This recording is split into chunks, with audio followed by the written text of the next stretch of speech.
جب کوئی نبی ڈر کے شفاعت نہ کرے گا، ڈھونڈیں گے سبھی حشر میں سردار کہاں ہیں۔ میرے بھائیوں، ایمان کا ثبوت دو، ایمانی غیرت کا ثبوت دو، اپنے ایمان کو سینوں میں مضبوط کر لو۔ تو میں یہ کہہ رہا تھا کہ اللہ جل شانہ جب مصیبت نازل کرتے ہیں، اسی بہانے سے ہمارے گناہوں کو کی دھلائی اور صفائی کا انتظام کر دیتے ہیں۔ حدیث سنو، اللہ کے رسول کہتے ہیں ما یصیب المسلم من نصب ولا وصب ولا ہم ولا حزن ولا اذى حتى الشوکۃ یشاقها الا کفر اللہ بها من خطایا۔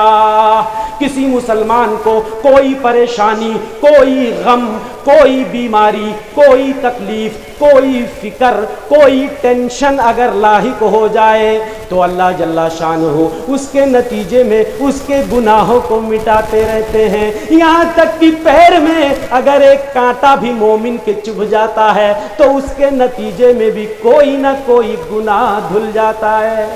خوشخبری ہے، اللہ آزما ضرور رہا ہے، مصیبتیں اتار رہا ہے، لیکن تمہارے ساتھ خیر اور بھلائی کا ارادہ کر رہا ہے کہ اسی بہانے تم کو گناہ سے پاک صاف کر رہا ہے۔ اور حدیث میں فرمایا اللہ کے رسول نے، ایک مومن کو مصیبت آتی رہتی ہے اور اللہ اس کے گناہوں کو صاف کرتے رہتے ہیں، یہاں تک کہ لوگوں کے بیچ میں وہ چلتا ہے تو کوئی گناہ نہیں بچتا ہے، سارے گناہ اس کے دھل کر کے صاف ہو جاتے ہیں۔ یہ ایک جواب ہوا۔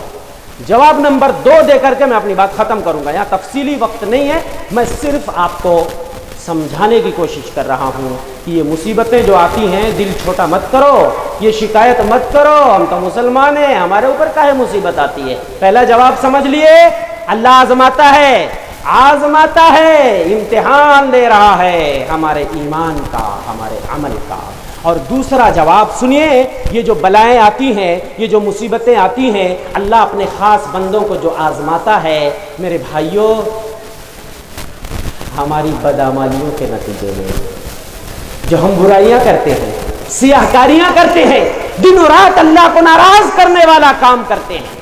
آج یہ بھارت میں اگر ہمارے اوپر یہ بلا آئی ہے، یہ وپت اور مصیبت آئی ہے، پورے بھارت دیش کے مسلمان ٹینشن میں ہیں، ایک ذہنی اضطراب ہے، جسمانی پریشانی، ہر کوئی جو جہاں ہے پریشان ہے۔ میرے بھائیوں، کہیں نہ کہیں اس میں ہماری کوتاہیاں بھی ہیں، ہماری عملی کوتاہیاں، ہماری بدعمالیاں بھی ہیں، اسی لیے ہمیں توبہ کرنے کی ضرورت ہے، اللہ سے رجوع ہونے کی ضرورت ہے، اللہ سے معافی مانگنے کی ضرورت ہے، استغفار کی ضرورت ہے، رونے گڑ گڑانے کی ضرورت ہے۔ میں تو کہتا ہوں یہ ریلیاں جو نکل رہی ہیں، یہ احتجاج ہو رہے ہیں، یہ ضرورت ہے وقت کی، لیکن مسجد بھرو آندولن کا ہے شروع نہیں کرتے۔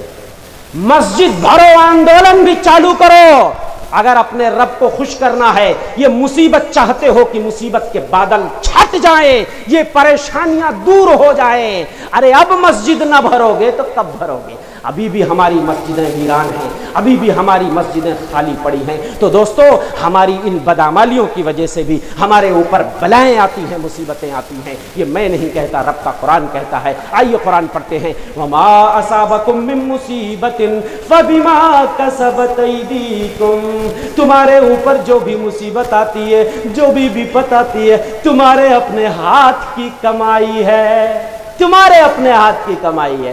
دوسری جگہ اللہ جل شانہ فرماتے ہیں، ظہر الفساد فی البر والبحر بما کسبت ایدی الناس، خشکی اور سمندر میں فساد پھیل گیا لوگوں کی اپنی کمائی کی وجہ سے، لوگوں کی بدعمالیوں کی وجہ سے، لوگوں کے سیاہ کارناموں کی وجہ سے۔ یذیقہم بعد الذی عملوا، اللہ سبحانہ وتعالی لوگوں کے بعض گناہوں پہ ان کی پکڑ کرتا ہے۔ ہر گناہ پہ اللہ اگر ہماری پکڑ شروع کر دے، ہر گناہ پہ اللہ اگر ہمیں سزا دینے لگے تو اس زمین پہ کوئی جانور نہیں بچے گا، کوئی چرند و پرند نہیں بچیں گے، سارے لوگوں کو اللہ ہلاک کر دے گا، مار دے گا۔ لیکن یہ اللہ کا فضل و کرم ہے کہ ہمارے اکثر گناہوں کو معاف کرتا رہتا ہے، نظر انداز کرتا رہتا ہے۔ تھوڑے گناہوں کی وجہ سے اللہ ہمارے اوپر مصیبت اور پریشانی نازل کر دیتا ہے۔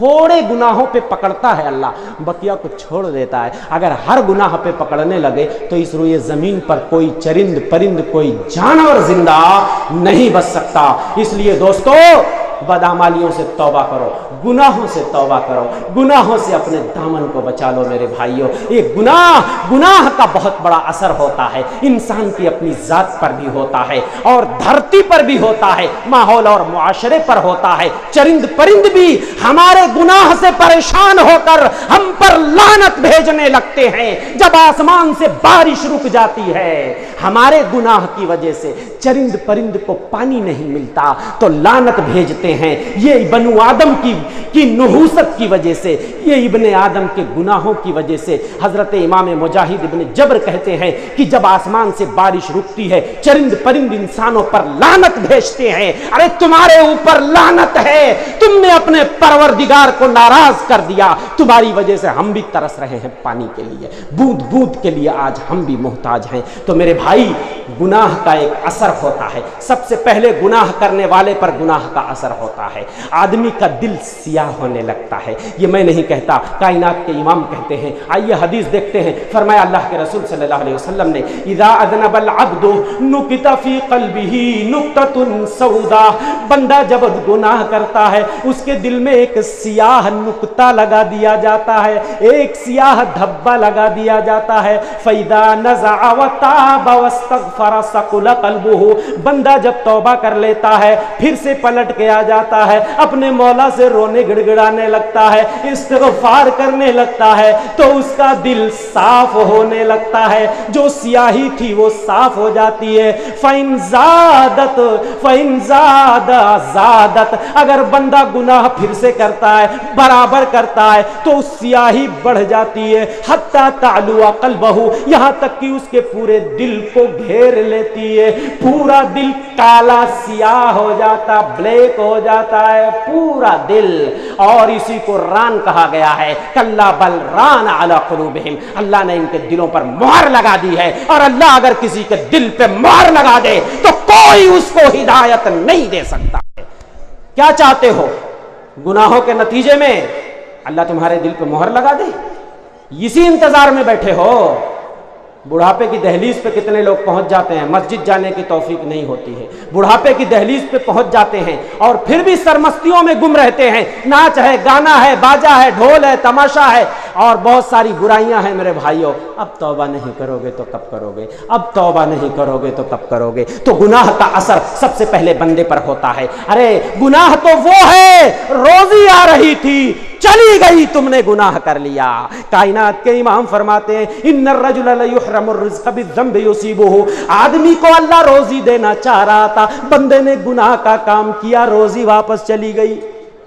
اور نیکی جب بندہ کرتا ہے تب دیکھو فائدہ کیا ہوتا ہے۔ حضرت عبداللہ ابن عباس فرماتے ہیں ان للحسنۃ ضیاء فی الوجہ، جب بندہ نیکی کرتا ہے تو اس کا چہرہ روشن ہو جاتا ہے، اس کا چہرہ چمکنے لگتا ہے، ونورا فی القلب، اور اس کے دل میں ایک روشنی ہو جاتی ہے، وقوتا فی البدن، اور اس کے باڈی میں طاقت آ جاتی ہے، اس کی باڈی میں طاقت آ جاتی ہے، اس کو انرجی ملنے لگتی ہے، ان نیکیوں کی وجہ سے انرجی ملتی ہے، باڈی میں طاقت آتی ہے۔ اور جب بندہ نیکی کرتا ہے حضرت ابن عباس فرماتے ہیں وہ محبتاً فی قلوب الخلق، بندوں کے دلوں میں اس کی محبت پیدا ہو جاتی ہے۔ جب بندہ نیک ہوتا ہے سارے لوگ اس سے محبت کرنے لگتے ہیں۔ وَإِنَّ لِلسَّيِّئَةِ سَوَادًا فِي الْوَجْهِ، لیکن جب بندہ برائی کرتا ہے تو اس کا چہرہ سیاہ ہو جاتا ہے۔ وَظُلْمَةً فِي الْقَلْبِ، اس کے سینے میں تاریکی بڑھنے لگتی ہے۔ وَوَهْنًا فِي الْبَدَنِ، اس کا بدن کمزور ہونے لگتا ہے، باڈی کمزور ہونے لگتی ہے۔ وَنَقْصًا فِي الرِّزْقِ، اور اس کی روزی کم ہونے لگتی ہے۔ وہ بغضاً فی قلوب الخلق، اور مخلوق کے دلوں میں اس کی نفرت بیٹھ جاتی ہے، سارے لوگ اس سے نفرت اور گھن محسوس کرتے ہیں، یہ بڑا ہی برا انسان ہے، یہ تو دھرتی پہ بوجھ بنا ہوا ہے۔